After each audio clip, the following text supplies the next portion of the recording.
Lowry, Butler, Jimmy buckets, up and good. He had 24. Miami takes the lead, and Butler was just getting going. We're still in the fourth quarter here. 4 minutes and change to play. Butler, the mid-range. Miami by 4. Under 2 minutes to go. Heater up by 4. Jalen Brown, they need a bucket.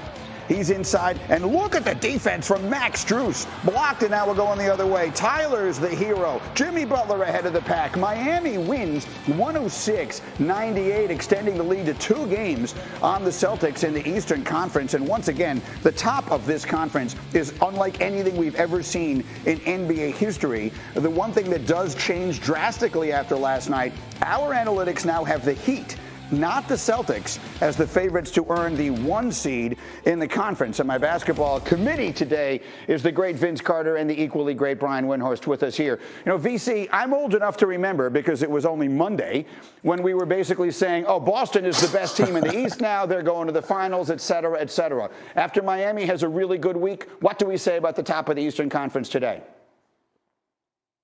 I still think you can't forget about the Milwaukee Bucks, who are just flying under the radar, playing great basketball. Giannis is playing at an MVP level as well, and they have everybody hitting on all cylinders. So, it's going to shuffle, in my opinion, every week leading into, I think the Bucks have 7 games left. It's going to shuffle every day, every week until this is over with, because all these teams are playing great basketball at the right time. Look at the Miami Heat. We were questioning whether the Miami Heat would stay up in the top 4 seed because of how they were playing and all of the blow-ups that they've had internally. Well, they come on the road and play a great defensive game against a very good and hot Boston Celtics. So it's going to change. But right now, the Milwaukee Bucks are playing the best basketball and can finish and make it to the finals. So the one thing that has been consistent is everyone I've had in here all week long, Wendy, including you, have picked Milwaukee as the team in the East. Fair enough. We'll see how it plays out. In the meantime, let's talk about Miami, because they did have that blow up recently, and I know you did some work on that. What can you tell us about this good bounce back week in Miami? Yeah, obviously this is probably the biggest win of the season for Miami, and that victory could be the difference between getting the 1 seed and not, and it also could be the difference between drawing Brooklyn in that first round and not. But when the Heat had that blow up last week, that was not just shake it off and move on. They had to really address that internally. Jimmy Butler had meetings with Eric Spoelstra, had meetings with Pat Riley. And it took a few days for everybody to get back on the same page. There was still animus coming out of this. Over the last couple of years, Greeny, Jimmy and Spoelstra have gone up to the line. This was pushing the breaking point. So they have stepped back, they have refocused, and they've got this big, big victory. And I'm going to tell you something. I don't think the Celtics, while they weren't happy to lose that game, I'm not sure they're crying this morning, because as they look at this and they know they're not going to have Robert Williams back till the second round, I don't think they got a huge problem if they're in the 3 seed and they know they don't have to face Brooklyn in the second round. Or the first round. They might have an easier first round series after losing this game last night. Let's make it clear what he's talking about. The Nets are going to wind up in the play-in tournament because of the uneasy nature that has been, or uneven nature that has been their regular season. That's the team no one wants to play, right? Vince, up at the top, none of the big teams in the Eastern Conference want to see Brooklyn in round 1. Well, Greeny, I'll say this. I don't think they're afraid of them, but this is a team, Brooklyn, that you don't want to face as well, because they have so many scores. They have guys that have won championship that understand how to get the job done. So, yeah, I will say naturally you don't want to play a team like the Brooklyn Nets, because they can get hot and get rolling at the right time. But I don't think those top 4 teams are afraid of them. But you don't want to see them because of all of the talent and what they could have. Can they get it together to be a dynamic team and make a run? The Nets, that is. We still have to see. Wendy, you know what I think. I think they should be afraid of them. Be afraid. Be very afraid of the Brooklyn Nets. Yeah, well, we got a big game tonight in Brooklyn. Milwaukee is going to test to see how they're doing. They've won 11 of 14. I don't think Milwaukee is afraid of anybody, but I will say you're not going to get the 2 or 1 seed and be happy to see Kevin Durant and Kyrie Irving. I don't care what anybody says. It may not be fear, but you ain't choosing it.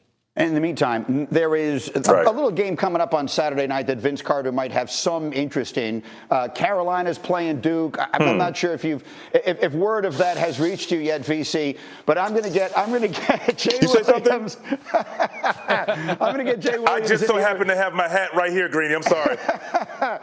I'm going to get Jay Will in here a little later in this hour. We'll put him and Vince on together, and who knows what might happen. In the meantime, as we roll on, much more on our. We were talking about when I was on after he retired. It was like, man, this is a little bit strange because he's calculated in everything he does. So Bruce Arians finding out he retired, finding out he's going to retire, does that bring Tom Brady back? And bringing Tom Brady back, does that let Bruce Arians feel comfortable about leaving it to Todd Bowles? So there's just a lot going on here.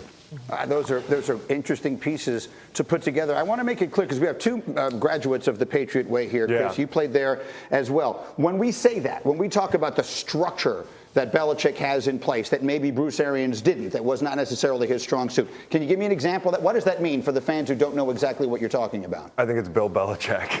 I mean, the Patriot Way to me is Bill Belichick. I mean, it's been hard to replicate. That's been proven elsewhere. So I just think, like if there were disagreements on the offense, it might not be even about how stringent he is. It might just be like, his kind of idea how to draw up a game plan.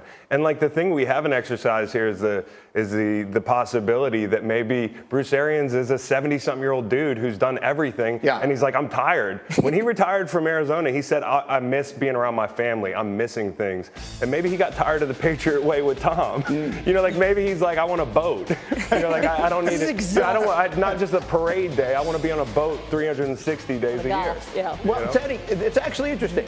The Patriot Way is about winning. It isn't necessarily about fun. And isn't it ironic that maybe what we find out here is that Brady thought he wanted something that was different. And then once he got it, he realized, you know what? If I'm about winning, then that's really the best way to go about doing it, the way we had it there. The grass isn't necessarily greener.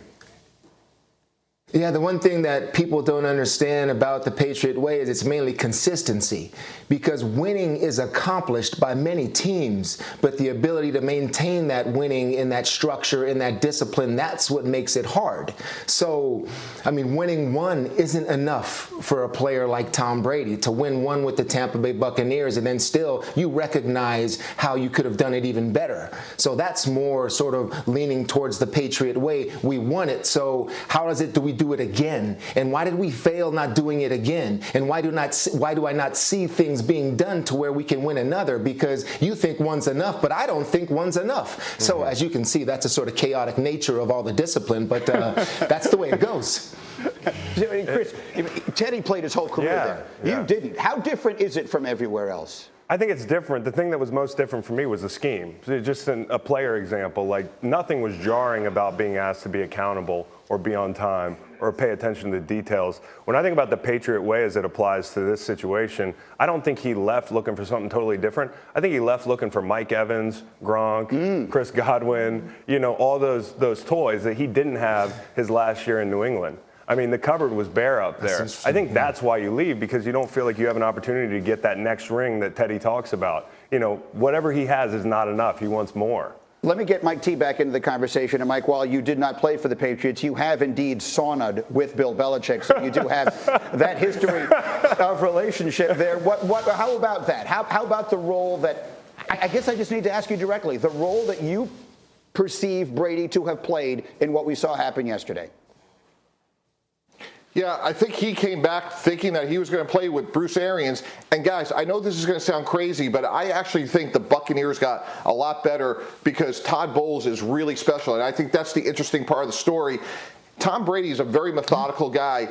If he thought that Todd Bowles had a reasonable chance of replacing Bruce Arians, I'm sure that was a factor in his decision. As Chris said, that Instagram may have been drafted weeks and weeks ago. So to me, I'm fine with Bruce Arians, but boy, if Todd Bowles is there, he signed up knowing that was a real possibility. And again, I've been around, I didn't sauna with Todd Bowles, but I've been around him. He has an iron fist and a velvet glove. He has some real relatability to players, and he's developed them for a long time. I think the fact that they came out last night and said, hey, he's our coach, it's a 5-year deal, I think that was very purposeful. They got a great coach for a long time. And I think the interesting part of the discussion, Greeny, candidly, is do they have a Byron Leftwich replacement? Because if things go well, Byron Leftwich will be a head coach next year. And now how do we keep Tom Brady with the next offensive coordinator? All right, let me leave all that there for the moment. Mike, grab a quick schwitz. I got to get to the basketball, but we have much more on this as we go on. But we had a huge game in the NBA's jam-packed Eastern Conference last night, and I want to make sure you see what happened. It was Jimmy Butler and the Heat taking on Jason Tatum, and the Celtics pick it up in the fourth, tied at 85. Jalen Brown. Take a look at him going, he goes the reverse. Up and good. Brown had 28 points, 10 boards. Celtics up by 2. We're still in the fourth now. Down 5 are the Heat. Kyle Lowry. 6 threes on the night for Lowry. 23 points. Heat within 2. Under 6 to go. Heat are down 1. Butler.